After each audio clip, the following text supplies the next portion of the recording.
That night began with a familiar quiet, but beneath the surface, everything was on the verge of changing forever.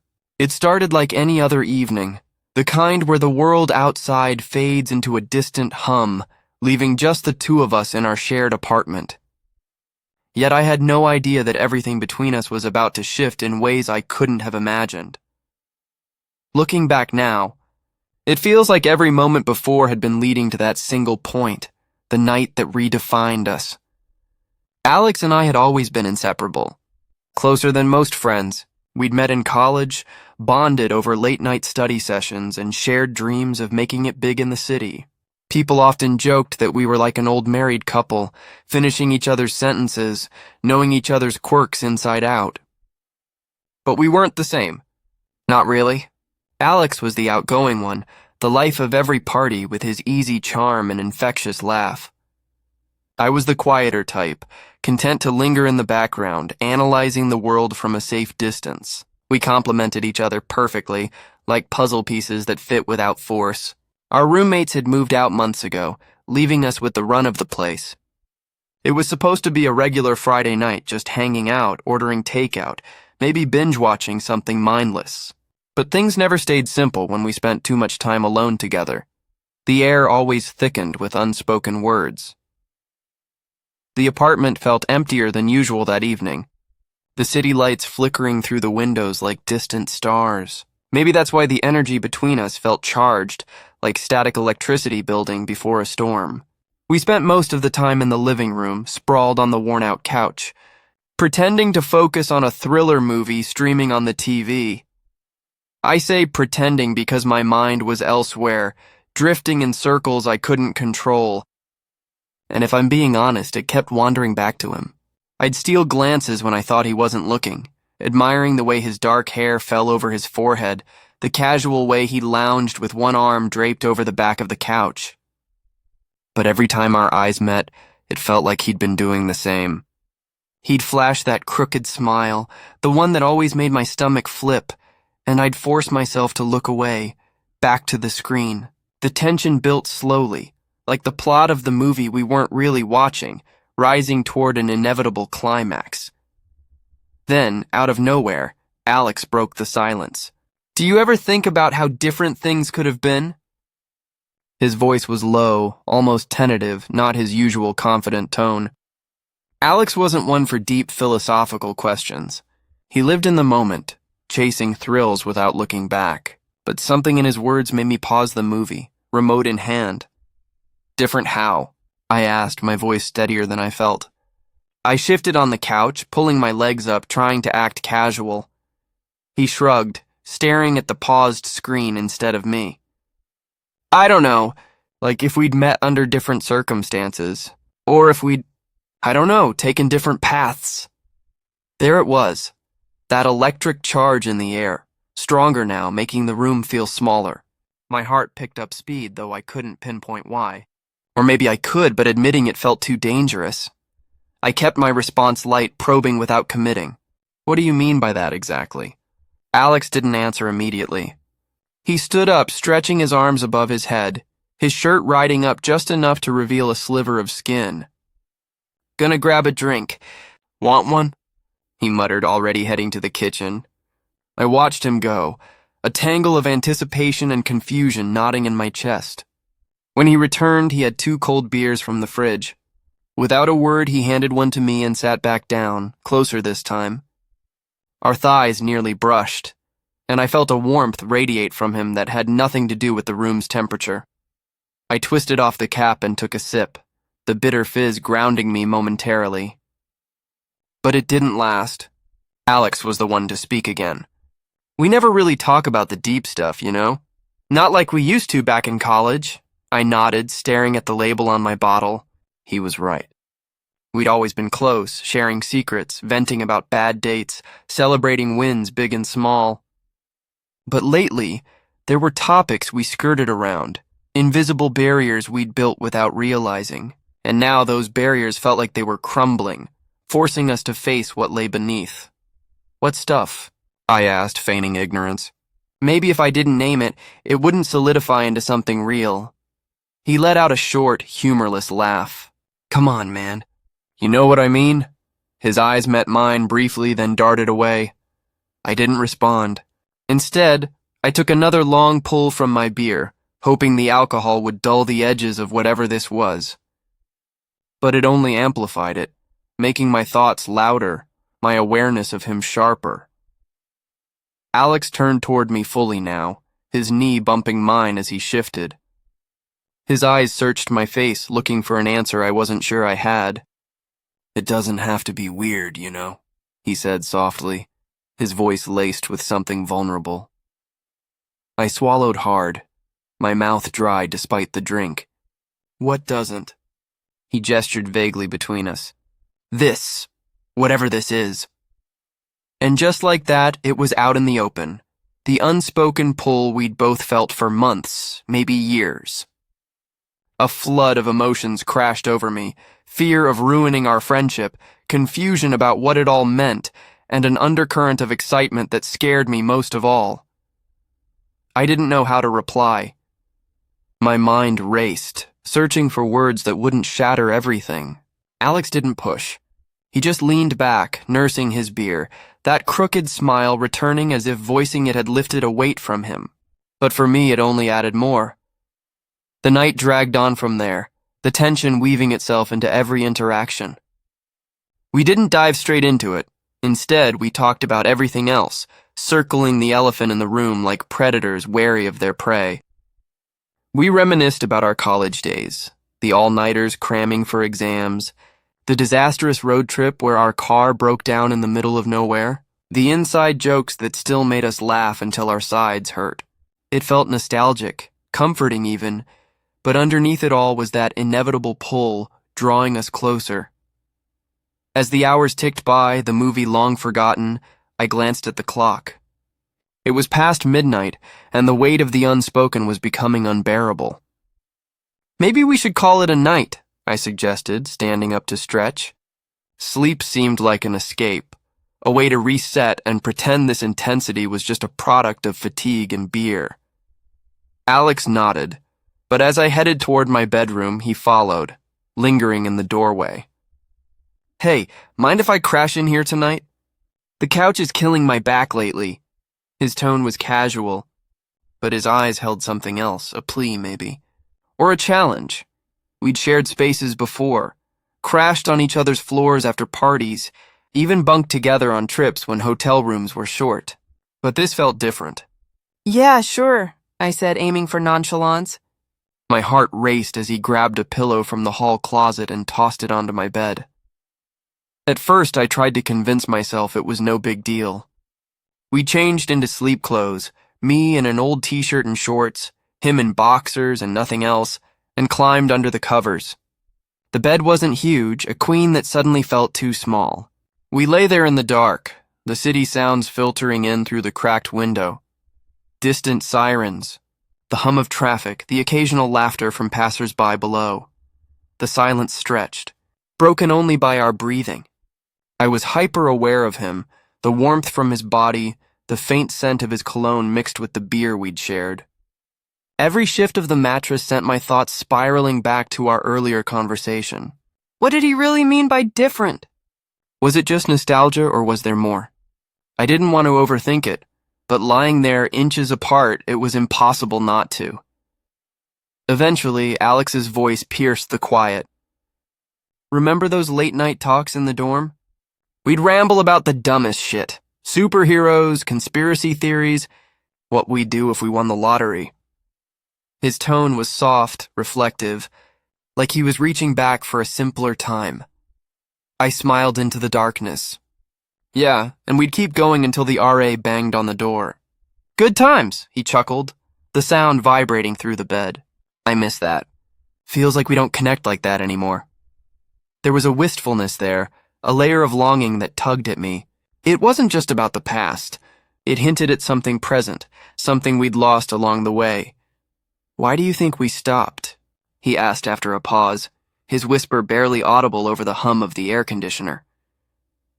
I pondered it, staring at the shadows on the ceiling. Life got in the way, I guess. Jobs, relationships, all that adult crap. We grew up. He was quiet for a moment, then shifted closer. Our arms brushed, skin against skin, and a spark shot through me. Electric, undeniable. Do you ever wonder what if? Like if we'd stayed that close? If things had evolved differently between us? My breath caught. Different how? I echoed my earlier question, but this time it felt heavier, more loaded. He hesitated, the silence thick with unspoken possibilities. When he spoke, his voice was vulnerable, stripped of his usual bravado.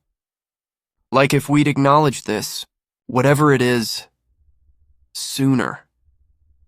If we hadn't let fear or whatever hold us back. I turned my head to face him, our eyes meeting in the dim glow from the streetlight outside. His face was inches away, expression open, searching. For a long moment, we just stared, the air between us humming with potential. Alex, what are you really saying? I whispered, my pulse thundering in my ears. I don't know, he admitted, his breath warm against my face. I guess I miss us. The real us without all the barriers. His words hung there. His words hung there, charged with emotion. I wanted to respond, to bridge the gap, but fear held me back. What if this ruined everything? Our friendship was the foundation of my life. Solid, reliable. But lying there feeling the heat of him, the pull was too strong to ignore. The minutes blurred into what felt like hours. I closed my eyes, willing sleep to come, but it evaded me. Every movement he made registered. A sigh, a turn, the brush of his leg against mine under the sheets. After an eternity, Alex shifted again, rolling onto his side to face me fully. I could feel his gaze, even with my eyes shut. You're not asleep, are you?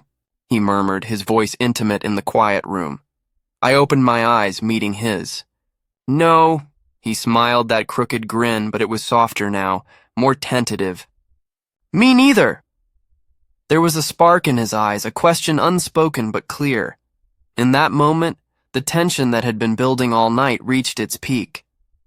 Neither of us moved at first, but then, slowly, hesitantly, he reached out, his hand brushing my arm. It was a small gesture, but it ignited something. I didn't pull away.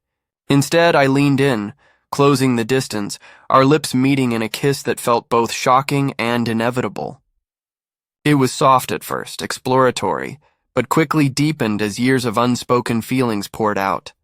The night unfolded from there, a whirlwind of discovery and release. We explored each other with a mix of urgency and tenderness, hands mapping familiar yet new territory.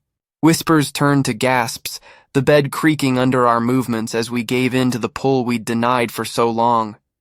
It was messy, intense, and beautiful, two friends crossing into something more, bodies entwined in the dim light. By morning, as the sun filtered through the blinds, we lay tangled in the sheets, breathless and spent. Alex's head rested on my chest, his breathing steady. That was... He trailed off, a lazy smile on his face. Yeah, I agreed, stroking his hair. It was. We didn't know what came next. Labels, complications, the world outside. But in that moment, it didn't matter. The night had changed everything, and for the first time, that felt right. The air in the small cabin felt thick, laden with the remnants of the storm that had raged outside all evening. Rain still pattered against the windows, a rhythmic backdrop to the quiet that had settled between us. I was Sarah, the one who always planned everything down to the last detail, and he was Ethan, my best friend since college, the guy who could make me laugh even on my worst days. The one who'd been there through breakups, job losses, and everything in between. We'd come up here to the mountains for what was supposed to be a simple weekend getaway, just the two of us escaping the chaos of city life. But now, as we sat on the edge of the old queen-size bed in the guest room, something had shifted. The easy banter we'd shared over dinner had faded, replaced by a tension I couldn't ignore. Ethan's eyes met mine, dark and intense under the dim light of the bedside lamp. There was a question in them, one that mirrored the whirlwind in my own mind. We'd been dancing around this for months, maybe years if I was honest with myself. Late-night talks that stretched into dawn, accidental touches that lingered a second too long, glances that said more than words ever could. But neither of us had ever crossed that line. Until tonight, when the power outage from the storm had forced us closer, sharing a blanket by the fireplace, our shoulders brushing as we talked about everything and nothing. I didn't know what to say. My heart hammered in my chest, a mix of fear and something exhilarating. So, like always, I tried to dodge it. "We should probably call it a night," I murmured, forcing a casual tone even as my voice wavered. "Early hike tomorrow, right?" Ethan didn't budge.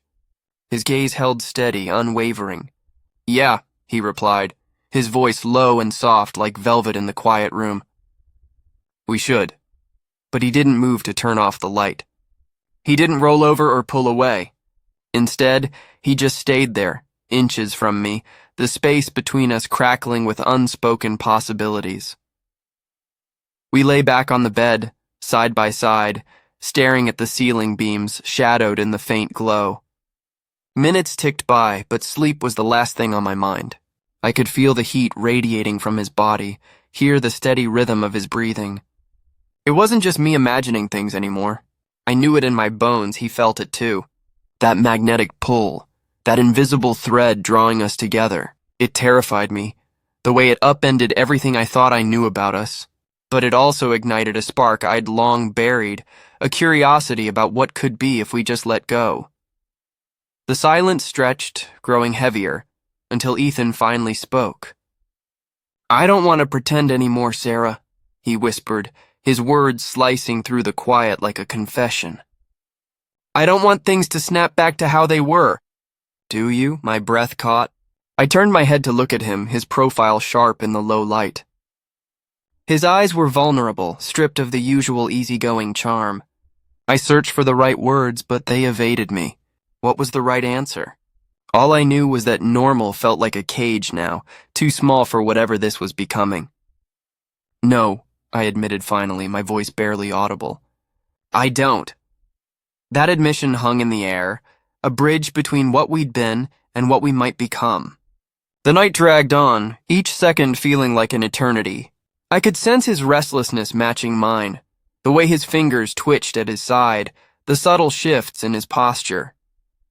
Outside the wind howled, but inside it was a different kind of storm brewing. Then, without warning, Ethan moved.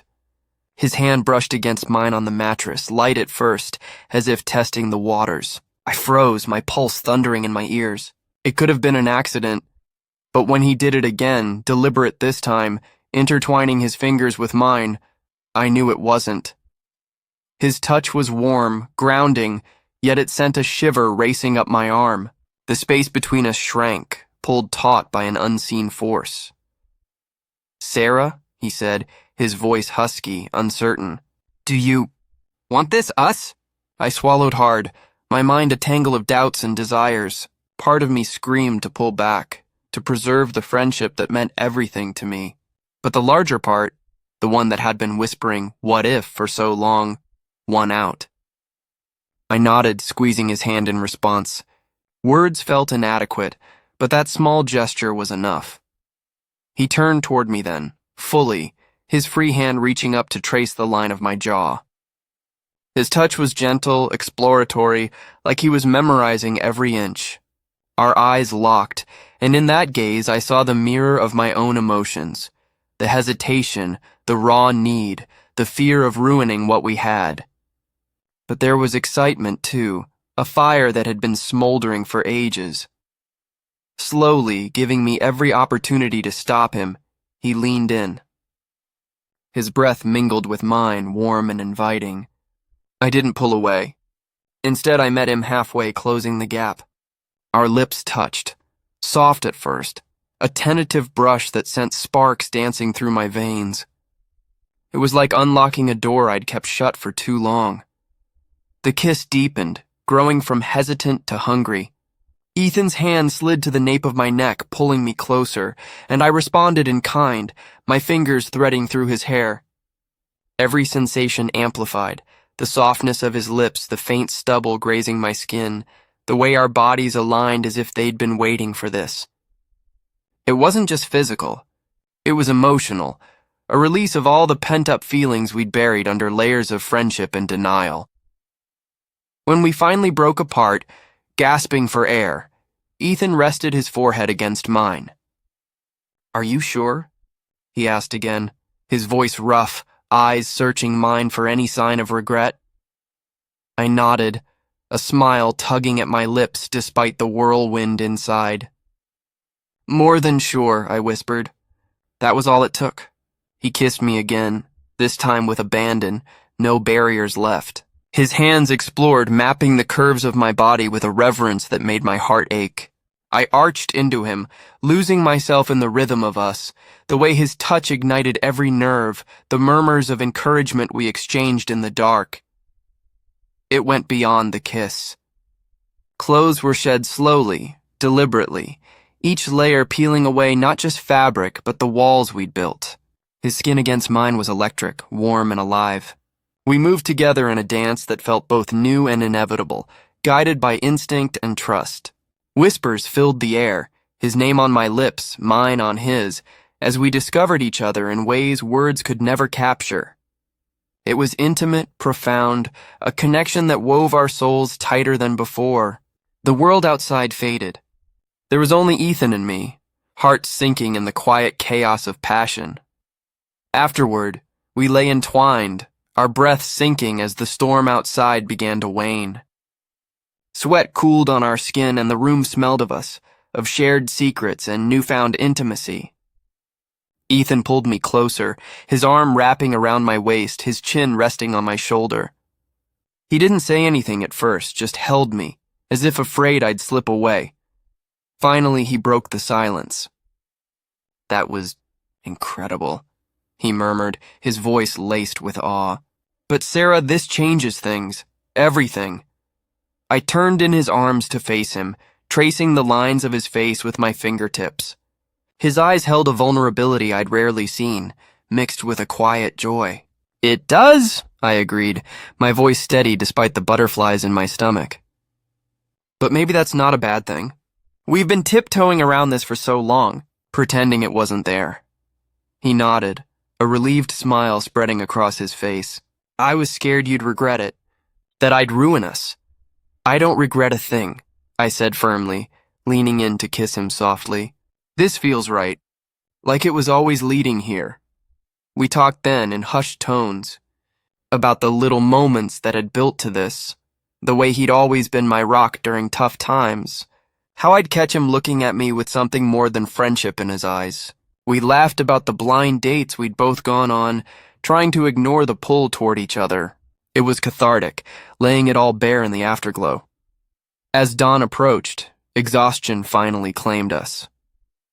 I drifted off with my head on his chest, listening to the steady beat of his heart, a lullaby that promised more than just one night.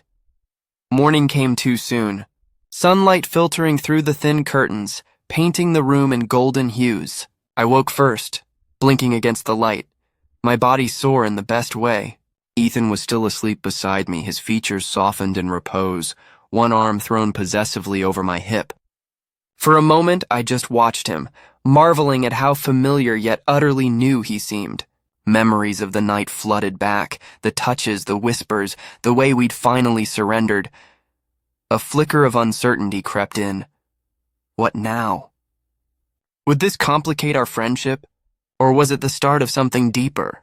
I debated slipping out to make coffee, to give myself space to process, but the thought of leaving his side felt wrong.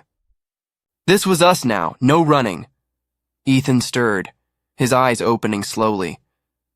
They focused on me, and I saw the recognition dawn, the memory of last night lighting up his gaze. A slow, sleepy grin spread across his face. "Morning, beautiful," he said, his voice gravelly from sleep. "Morning," I replied, my cheeks warming under his stare. We lay there, the silence comfortable now, laced with contentment rather than tension. He propped himself up on an elbow, his hand brushing a strand of hair from my face. "You okay? No second thoughts?" I shook my head, reaching up to pull him down for a gentle kiss. "None. Last night was everything. But what about you? Are we okay?" "Better than okay," he said, his expression earnest. "I've wanted this for so long, Sarah, wanted you." If you're in, I'm all in. Relief washed over me, mingling with a joy that bubbled up unbidden. I'm in, I whispered, sealing it with another kiss. We spent the morning lingering in bed, talking about the future, how we'd navigate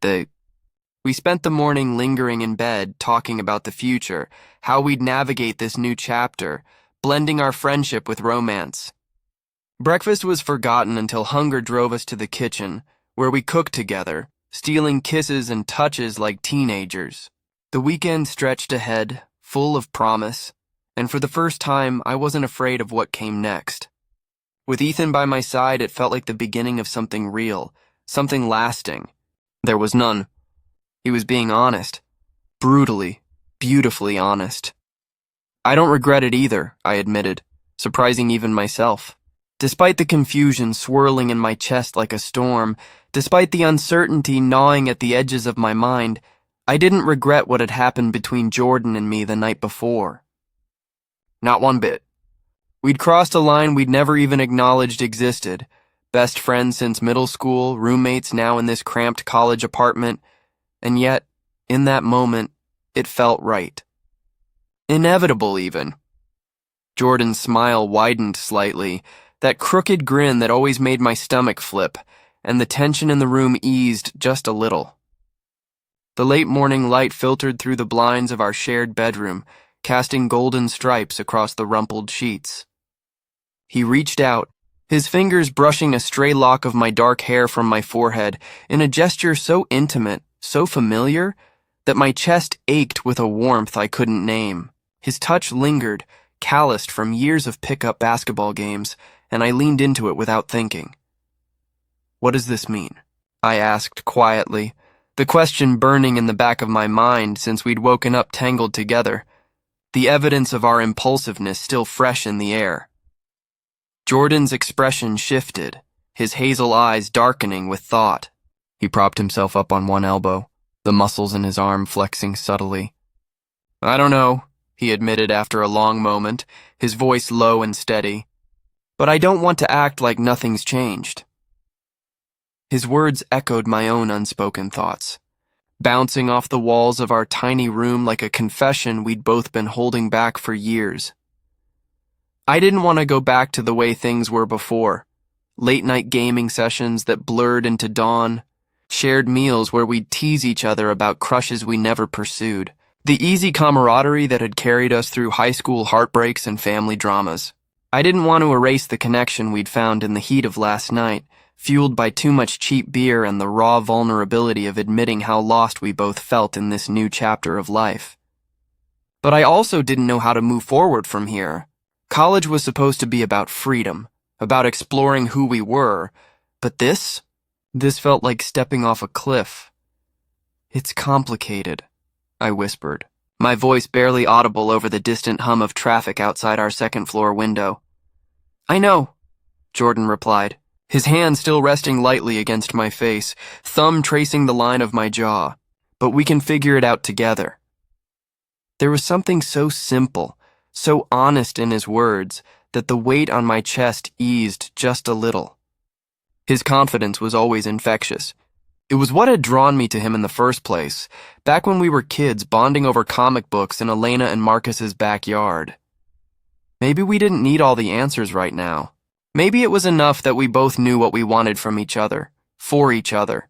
A partnership deeper than friendship, a safety net in this chaotic world of lectures, part-time jobs, and looming futures. For a moment, we just lay there staring at one another, letting the silence speak for us. The world outside seemed distant, muted. The blare of car horns, the chatter of students rushing to class, the endless buzz of campus life.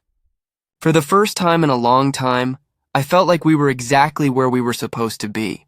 Jordan's breathing synced with mine, slow and steady, and I could smell the faint trace of his cologne mixed with the salt of our skin.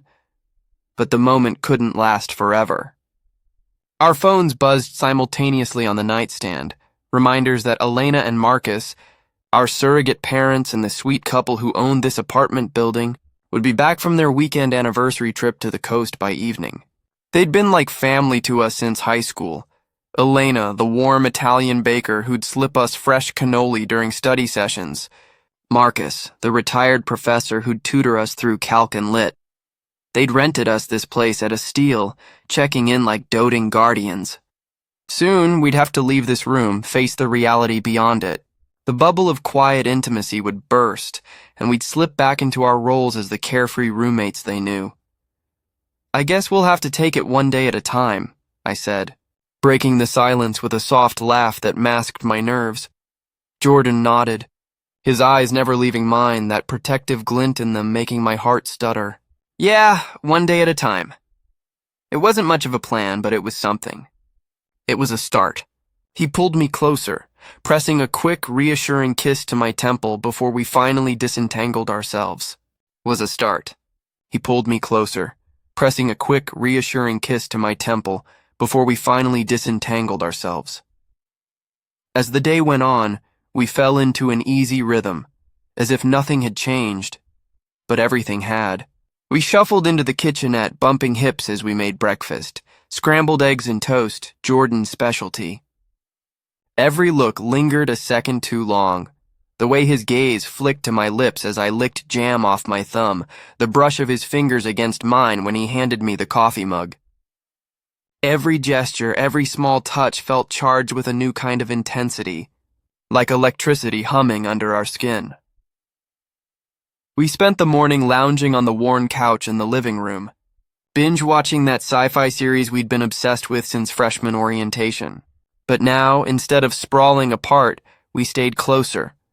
Jordan's arm draped casually over the back of the couch, his fingers occasionally grazing my shoulder. I noticed how much closer we gravitated toward one another, how naturally our knees knocked together, how his laughter rumbled deeper when I cracked a joke. By midday, we ventured out for a walk around campus, the autumn leaves crunching under our sneakers. The air was crisp, carrying the scent of rain-soaked earth and distant bonfires. We talked about everything and nothing. Upcoming midterms, that party at Tyler's place last week, the girl Jordan had ghosted before things got weird. But woven through it all was an undercurrent of us. Stolen glances, inside jokes laced with double meanings. Remember that time in high school when we crashed Elena's dinner party? I said, nudging him. He grinned. Yeah, and Marcus pretended not to notice we were buzzed. Man, we've come a long way. Flashbacks flooded me as we walked. The summer before college, when Jordan's family split and mine dealt with Dad's job loss. How we'd leaned on each other through late-night drives and tearful confessions. Elena and Marcus had stepped in then too, inviting us for home-cooked meals, offering advice without judgment. This apartment was their gift, a safe haven.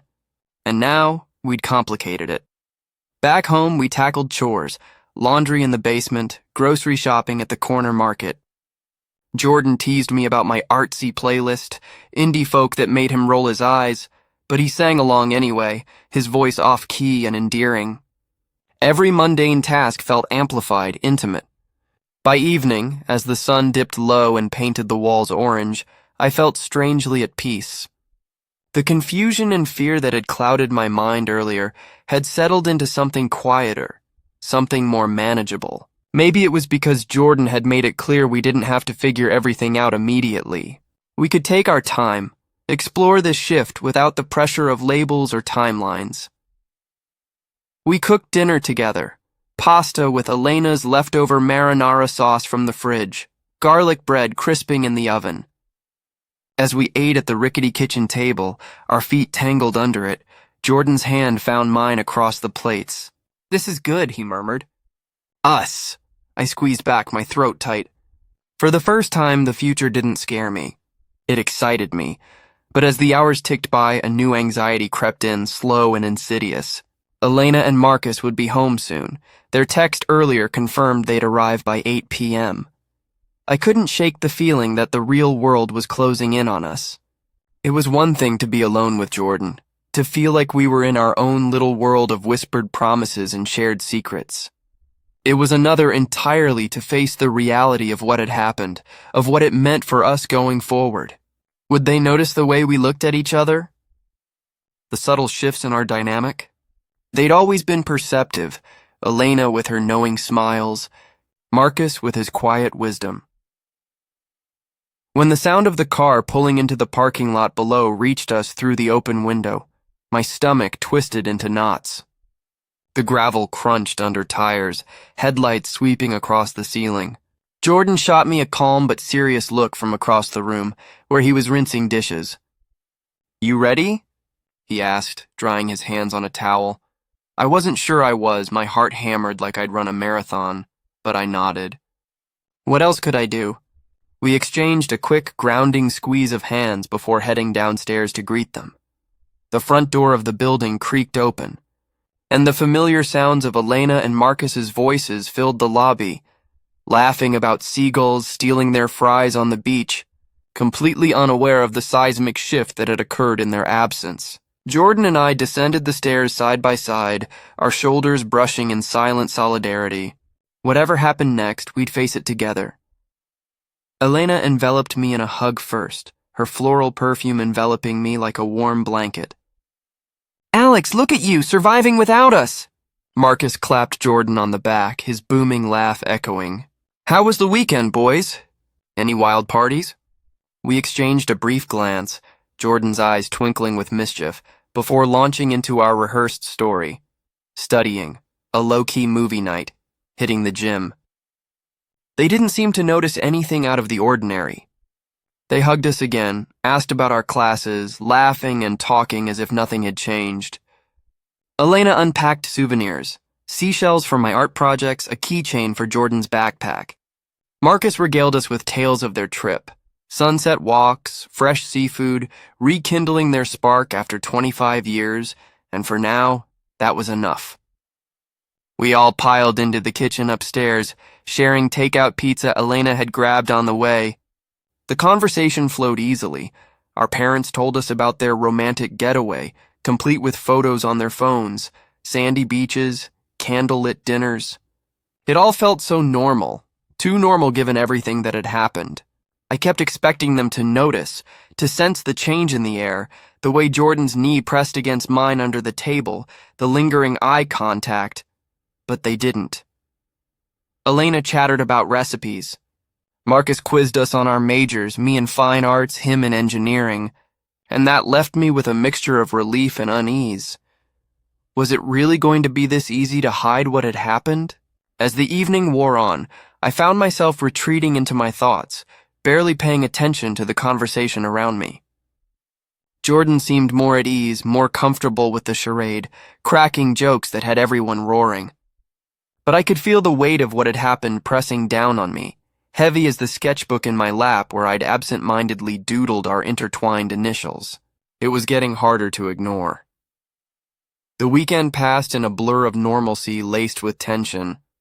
Saturday morning, Elena dragged us to her bakery for fresh pastries. Marcus challenged Jordan to chess while I sketched in the corner. Sunday, we all went for a hike, trails winding through fall foliage, laughter echoing as they shared stories from our childhoods. "You two have always been thick as thieves," Elena said fondly, oblivious. Jordan winked at me behind her back and I flushed. The days that followed were strange, a delicate dance of secrecy. In some ways, nothing had changed. We still went through our usual routines, morning runs around campus, afternoon lectures where I'd text Jordan memes under the desk, evening hangs with our friend group at the quad, laughing, joking, pretending. We grabbed coffee with Tyler and Mia, dissected parties, griped about professors, still saw our actual families on video calls, still aced group projects. Mia dissected parties, griped about professors. Still saw our actual families on video calls, still aced group projects, but in other ways, everything had changed. The secret we were keeping hung over us like a shadow, coloring every interaction, every moment. Stolen kisses in the stairwell between classes. Jordan's hand slipping into my back pocket during movie nights with friends. Whispers in the library stacks, "Miss you already." The intensity built like a storm, exhilarating and terrifying. At night, when the apartment was quiet and Elena and Marcus had retired to their unit downstairs, Jordan and I would retreat to our room. It was like the weight of the day lifted just a little. In the dark, with the city lights flickering through the window, we didn't have to pretend. We didn't have to act like nothing had changed. We could just be bodies entwined, breaths mingling, exploring this new territory with tentative wonder. Soft confessions. I've wanted this since that road trip last summer. Laughter muffled in pillows. Hands mapping familiar paths turned sacred. It became our routine. During the day, we played the role of best friends and roommates, keeping everything on the surface, hiding what was simmering beneath. Quick high fives in public, bro hugs that lasted a beat too long. But at night, in the quiet of our room, we let ourselves slip back into that closeness, that intensity. We'd talk for hours, fears about graduation, dreams of traveling together, the what-ifs of coming out. Jordan would trace patterns on my skin. I'd sketch him asleep, capturing the vulnerability he hid from the world. One night, a week in, anxiety peaked. Lying awake, I whispered, "What if they find out?" "Elena, Marcus, our friends?" Jordan pulled me close. "We'll tell them when we're ready. One day at a time, remember?" His steadiness anchored me. The world outside continued its relentless pace, midterms looming, parties raging, seasons shifting to winter chill. But in those small, stolen moments, time seemed to slow. We existed in a space that belonged only to us. We didn't need to explain it. We didn't need anyone's approval. We just let it be, trusting that what we had was enough, no matter where life would take us. 2 weeks later, during a rare free afternoon, we sat on our fire escape, sharing a thermos of hot chocolate. Jordan turned to me, eyes serious. "I love this, us." My heart soared. "Me too." No grand declarations, just truth. And in that, we found our forever, for now. As snow began to dust the city, our secret bloomed stronger, roots digging deep. Whatever came next, family dinners, friend confessions, the big wide world, we'd navigate it hand in hand. One day at a time,